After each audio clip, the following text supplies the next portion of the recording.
আমার বলার ভাষা হলো একটাই, জমিন থেকে আসমানে যিনি যাবেন, জমিন থেকে আসমানে যিনি যাবেন তিনি হলেন আপনার কেনা একটাই মানুষ। বলে সে কে?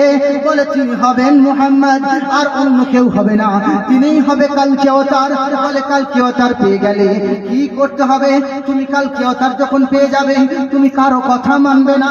যখন কালকে অবতার চলে আসবে, তার সঙ্গী হয়ে যাবে। যখন কালকে অবতারকে পেয়ে যাবে, তার প্রেমিক হয়ে যাবে। বলে তিনি কি করবেন? বলে মানুষকে সারাদিনে 5 বার শান্তির ডাক দেবে। বলে কেমন করে? বলে শোনো তবে, আপনার কিনা উচ্চালাম পদারিত পরম শান্তি ও মহানারা, তিনি আপনার কিনা উচ্চ আওয়াজে 5 বার শান্তির জন্য ডাক দেবেন। তিনি হবে কালকে অবতার। এইবারে বলা হলো আমরা মসজিদে আজও ডাকি, এসো কামিয়াবির জন্য, এসো এসো কল্যাণের জন্য, এসো হাইয়া আলাস সালাহ হাইয়া আলাল ফালাহ, এসো কামিয়াবির দিকে, এসো এসো কল্যাণের দিকে, এসো সব কিছু ত্যাগ করে দাও। বলে আর কি হবে? বলে আরো শোনো তবে, ওই নবীর আরো পরিচয় দিয়ে দিই। বলে উনি হবে কালকে অবতার। বলে হ্যাঁ উনি হবেন। বলে উনার কি আর কিছু হবে না? বলে হ্যাঁ। বলে তিনাকে যখন পেয়ে যাবেন, তখন কলেমা পড়ে সকলেই মুসলমান হয়ে যাবেন। বলে কোন কলেমা পড়বো? ওই কলেমাটার নাম কি হবে? বলে ওই কলেমাটা নাম তারা পাল্টে দিয়ে নাম রাখিল আনকাহি মন্ত্র। বলা যাবে না মন্ত্রটা, প্রকাশ্যে বলা যাবে না মন্ত্রটা। ত্রিপিটক জিন্দা বিস্তা পড়তে পারেন। আমি ঋগ্বেদ দেখলাম, ইয়াজের বেদ দেখলাম, ইয়াথার বেদ দেখলাম, সাম বেদ দেখলাম, ভাগবত পুরাণ দেখলাম, কালকি পুরাণ দেখলাম, তুলসীদাস রামচরিত মানস দেখলাম, বাল্মীকি রামায়ণ দেখলাম, 18টা পুরাণ তুলে নিলাম, ভবিষ্য পুরাণ তুলে নিলাম, কালকি পুরাণ তুলে নিলাম, গুরুর পুরাণ তুলে নিলাম। এমন করে সব যখন ঘাটার পরে যদি পেলাম খুঁজে কিছু প্রকাশ্যে, বলে শোনো তবে, ওই নবী যার বাণী প্রচার করবেন, এই পৃথিবীর ভূমণ্ডলের মালিক যিনি একজন হবে, তিনি একজনকেই চেষ্টা করো। বলে সে কে হবে? বলে শোনো তবে, একাম্মা বিরহাম্মা দ্বিতীয় নাস্তি, ওই একজন মহান স্রষ্টাকে মানো, দ্বিতীয়কে মানা চলবে না। এটাও বলা চলবে না যে ভগবান সেই আল্লাহ, বলা চলবে না ভগবানের ভগবতী স্ত্রীলিঙ্গ, পুরুষলিঙ্গ হলো ভগবান, বলা চলবে না। আল্লাহ হলো কুলহু আল্লাহু আহাদ আল্লাহুস সামাদ লাম ইয়ালিদ ওয়া লাম ইউলাদ ওয়া লাম ইয়াকুল লাহু কুফুয়ান আহাদ। আমরা জানি আল্লাহ এক, অদ্বিতীয়, লা শারীকা লাহ। তিনি কারো পিতা নন, তিনি আর কেউ পিতা নয়। তিনি এক, তিনি অদৃশ্য, তিনি অলৌকিক, তিনি আশ্চর্য। আপনার কিনা তিনি হলেন আল্লাহ। একাম্মা বিরহাম্মা দ্বিতীয় নাস্তি, ওই এক আল্লাহকে ছেড়ে যদি কেউ দ্বিতীয়কে আপনার কিনা মেনে নেয়, তাহলে জেনে নেবে সে নাস্তিক হয়ে যাবে, সে কোনো ধর্মের থাকবে না। বলে শোনো তবে, তাহলে কি তাকে মানতে হবে? বলে ওই ধর্ম যখন চলে আসবে, ওই ধর্ম যখন পেয়ে যাবে, ওই ধর্মের মানুষকে যখন পেয়ে যাবে, তখন কোনো ভয় করবে না। তোমরা কি পড়বে?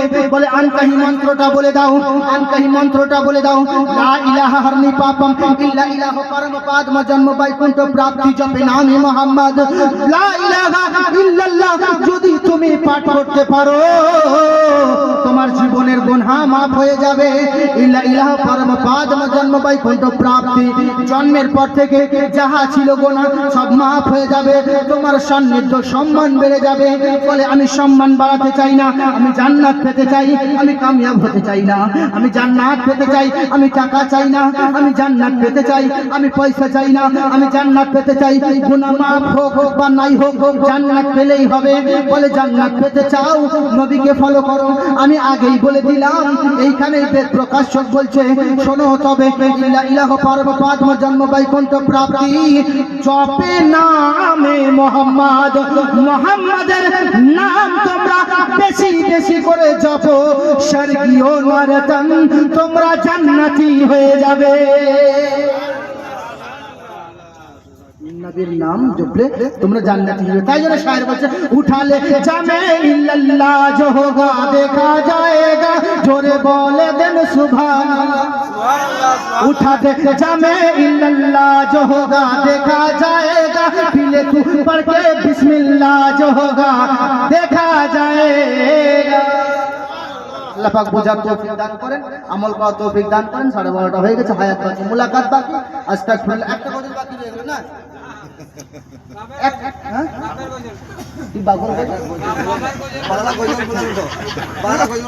বাবার গজল আমি একটা ছেড়ে বলে দিচ্ছি আপনাদের খাতিরে, কিন্তু আর বাড়ানো ঠিক নয়।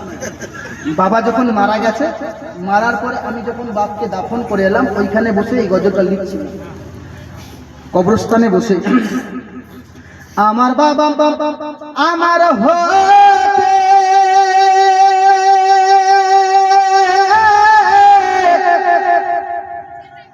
মাত্র কয় হাত দূরে থাকে রে, তবুও আমার বাবার নেওয়া যায় না খোঁজ খবর। এমন দেশে থাকে বাবা দেখার সুযোগ নাই, দেখা যায় বাবার কবর, নেওয়া যায় না খোঁজ খবর। এমন দেশে থাকে বাবা দেখার সুযোগ নাই, এমন দেশে থাকে বাবা দেখার সুযোগ নাই। আরে কত কষ্ট করে বাবা বানিয়েছিল ঘর, এখন সেই ঘরের মানুষ করে দিলাম পর। ছেড়ে এলাম সুন্দর বাড়ি, রেখে দিলাম ঘরে, এখন বাবা থাকলো আমার অন্ধকার কারাগারে। আর শান্তি নাই গো ওই ঘরে, রইছি আমি ভালো ঘরে রে, আমার বাবা ঢুকে আছে অন্ধকার কবরে। এমন দেশে থাকে বাবা দেখার সুযোগ নাই, দেখা যায় বাবার কবর, নেওয়া যায় না খোঁজ খবর। এমন দেশে থাকে দেখার সুযোগ নাই, এমন দেশে থাকে বাবা দেখার সুযোগ নাই, এমন দেশে থাকে বাবা দেখার সুযোগ নাই। বাপে যখন কষ্ট পায় আরে বুঝতে দেয় নাই, আরে আমাকে বাপে নিয়েছে আপন কাঁধায়।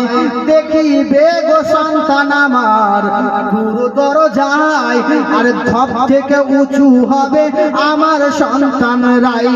এই কষ্ট তিনি বুকে রেখে চলে গেল ভাঙা ঘরে রে। ও গো আল্লাহ ক্ষমা করো, আল্লাহুম্মা আমিন, আল্লাহুম্মা আমিন।